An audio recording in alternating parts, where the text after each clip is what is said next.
Hello, good people. Welcome back to the channel. Thank you guys for being here. If you are new here, welcome. If you don't know who I am, my name is Martha. Today's video, guys, is going to be another video, a follow-up on Justice Clarence Thomas. Like I said, this is something completely different from what I normally talk about in my videos, but I wanted to bring this to you guys again because I have another video that I want you guys to review. I want you to comment below and tell me what your thoughts are on this video. I'm not going to play the entire video. I will link the video in the description below so you can actually pull it for yourself, but I'm going to show you what I think that is so important in this video, give you something to think about, because I really don't think that he is going to do this, but this is something that he should do.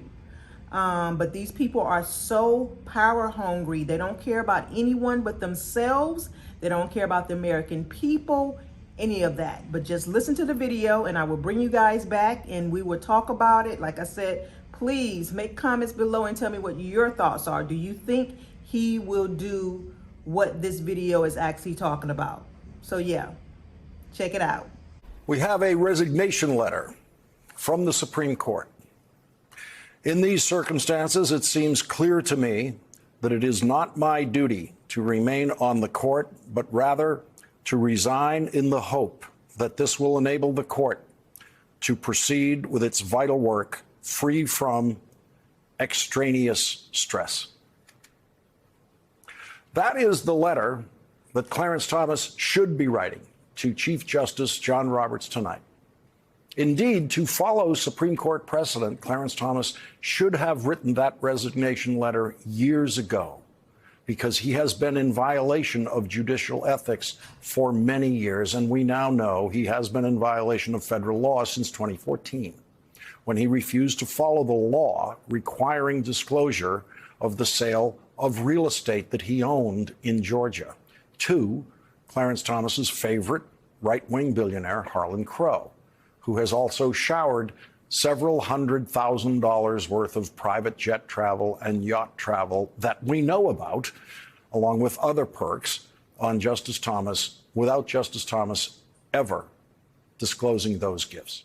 Harlan Crow has directly put money in Clarence Thomas's pocket in as many ways as he could find, including by buying real estate from Clarence Thomas and by contributing $500,000 to a nonprofit organization that then paid Clarence Thomas's wife a salary of $120,000. You can do the math on that. Clarence Thomas's wife's salary was funded out of a pot of gold that included $500,000 from right-wing billionaire Harlan Crow, and Clarence Thomas for years filed disclosure forms in which he said falsely that his wife's income was zero.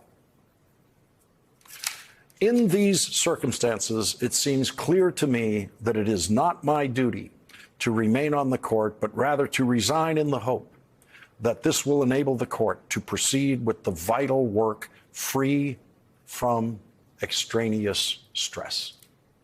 That was written by Supreme Court Justice Abe Fortas in his 1969 letter of resignation from the Supreme Court because he had subjected the court to not quite 2 weeks of controversy about $20,000 that he had received from a foundation 3 years earlier in his first year on the Supreme Court. The $20,000 was a perfectly legal form of income to a Supreme Court justice at that time, when there were absolutely no laws about justices disclosing anything about their income.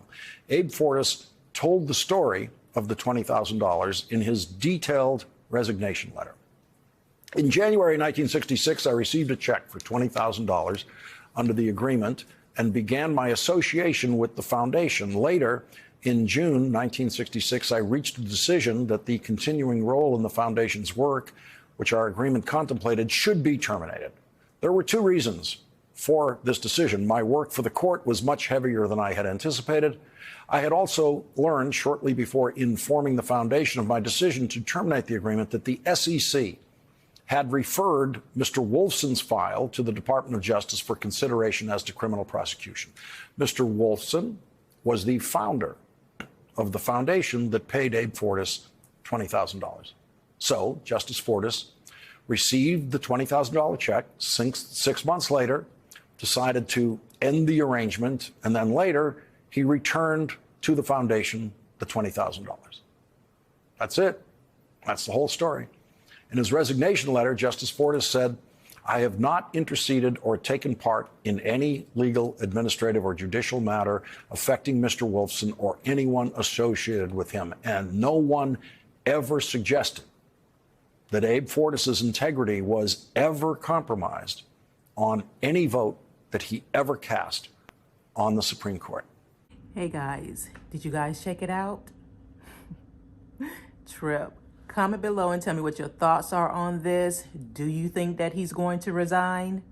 I don't think so.